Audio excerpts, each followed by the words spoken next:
नमस्कार, मैं PM DNS Singh और आप देख रहे हैं कमाल यार। इस वक्त की बहुत ही बड़ी और बहुत ही ज्यादा खास खबर निकलकर सामने आ रही है नेपाल से, और ये खबर जुड़ी हुई है खास तौर पे प्रोजेक्ट्स को लेकर। जी दोस्तों, जो नेपाल के अंदर विकास के प्रोजेक्ट हाल ही में चल रहे हैं और जो आने वाले फ्यूचर के अंदर प्रोजेक्ट आने वाले हैं उनके लिए, और किस तरह से इन्हें डिवाइडेशन रूल कह सकते हैं हम, एक सबसे अच्छा रूल मुझे लगा यहाँ पे। किसी भी देश के लिए ये अच्छा रूल हो सकता है अगर ये इसे अप्लाई किया जाए, और एक मेंटेनेंस की बात करता है ये रूल, जिससे कि हमें एक सतर प्राप्त होगा कि इससे कितना लाभ होने वाला है। इसके साथ साथ ये जो प्रोजेक्ट हम नया ला रहे हैं ये सूटेबल है भी या नहीं भी है,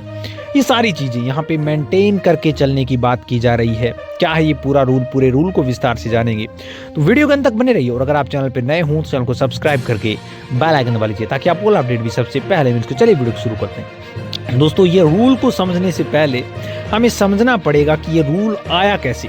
और इस रूल को लाने के पीछे मतलब क्या है एक्चुअल में। तो दोस्तों, मैं आपको बता दूं कि नेपाल के अंदर बहुत सी ऐसी परियोजनाएं चल रही हैं, या फिर ऐसे कहें कि बहुत सी ऐसी परियोजनाएं जिनके बारे में अनाउंसमेंट हुए यहाँ पे लगभग सालों हो चुके हैं,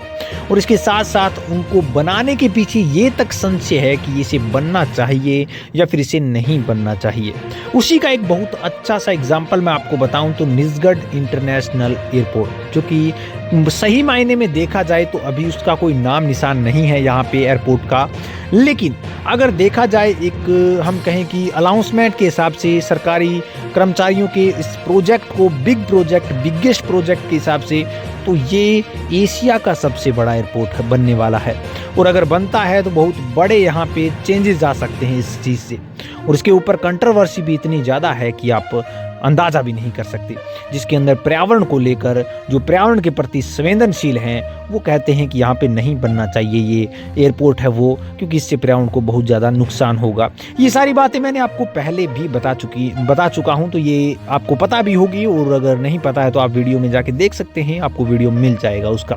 यहाँ पे हम ये बात नहीं कर रहे। अब इस प्रकार के और भी बहुत से प्रोजेक्ट हैं जो कि बीच में अटके पड़े हैं। अब बात ये रहती है कि इस प्रकार के प्रोजेक्टों को फिर अलाउंस ही क्यों करें, मतलब लाएं ही क्यों इसके अंदर। इससे पहले कुछ क्राइटेरिया निर्धारित कर दें जिससे कि हमें पहले से ही पता चल जाए कि ये बनना चाहिए या नहीं बनना चाहिए, ये प्रोजेक्ट कौन सी कैटेगरी में जाना चाहिए, यानी कि मिडिल कैटेगरी में जाना चाहिए, लोअर कैटेगरी में जाना चाहिए, फिर हाई यानी कि बिगेस्ट प्रोजेक्ट के अंदर जाना चाहिए। ये सारी चीज़ें तभी पॉसिबल हो सकती है जब हमारे पास कुछ रूल्स हों, कुछ रेगुलेशंस हों, कुछ ऐसी यहाँ पे सीमाएं हों जिसकी पालना करता हो कोई प्रोजेक्ट, और कुछ ऐसा ही यहाँ पे किया गया है। मैं आपको बता दूं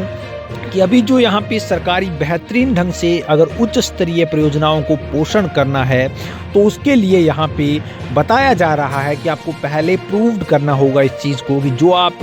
यहाँ पे प्रोजेक्ट ला रहे हो वो पर्यावरण के लिए सूटेबल है या नहीं। अगर नहीं है तो उसे पहले से ही बंद कर दिया जाएगा, उसका कोई भी प्रकार का अनाउंसमेंट तक नहीं होगा। दूसरी ओर कि आप जो प्रोजेक्ट ला रहे हो जनता के बीच में, जिसको आप अनाउंसमेंट कर रहे हो, जिससे आप बता रहे हो कि ये इतना ज़्यादा विकास कर सकता है या फिर ये इतने ज़्यादा रोजगार प्रोवाइड कर सकता है लोगों को, तो उसके लिए आपने पहले चेक तो करा है इस चीज़ को, पहले कितना बजट लगेगा ये चीज़ पता करी है, और फिर ये कि आपके पास इतना बजट है या नहीं। इसके लिए भी हमने देखा है कि Gautam Buddha international cricket stadium इसका बहुत बड़ा उदाहरण है। कहीं ना कहीं देखा जाए तो ये चीज़ चलनी तो शुरू हो गई, लेकिन अभी तक बीच में अटका पड़ा है, सिर्फ और सिर्फ इस वजह से क्योंकि हमारे पास इस प्रोजेक्ट को पूरा करने के लिए पैसा नहीं है कहीं से भी लाने के लिए, और उसके लिए बहुत ज़्यादा हथकंडे भी अपना लिए हैं, लेकिन उसके बावजूद भी इतना पैसा नहीं जुटा पाया जो यहाँ पे कंपनी कर रही थी काम वो, कि इसे पूरा किया जा सके। तो ये भी एक स्पेशल चीज़ हो जाती है कि जितना प्रोजेक्ट के ऊपर खर्चा लग रहा है वो उस कंपनी के पास पैसा है या नहीं, वो क्या यहाँ पे सरकार बजट कर सकती है या नहीं कर सकती। तीसरा सबसे बड़ा यहाँ पे सबसे अच्छा लगा कि जो भी, चाहे आप गवर्नमेंट के थ्रू प्रोजेक्ट को शुरू कर रहे हो, चाहे आप गवर्नमेंट के साथ मिलकर यानी कि पार्टनरशिप के अंदर प्रोजेक्ट शुरू कर रहे हो, या फिर चाहे आप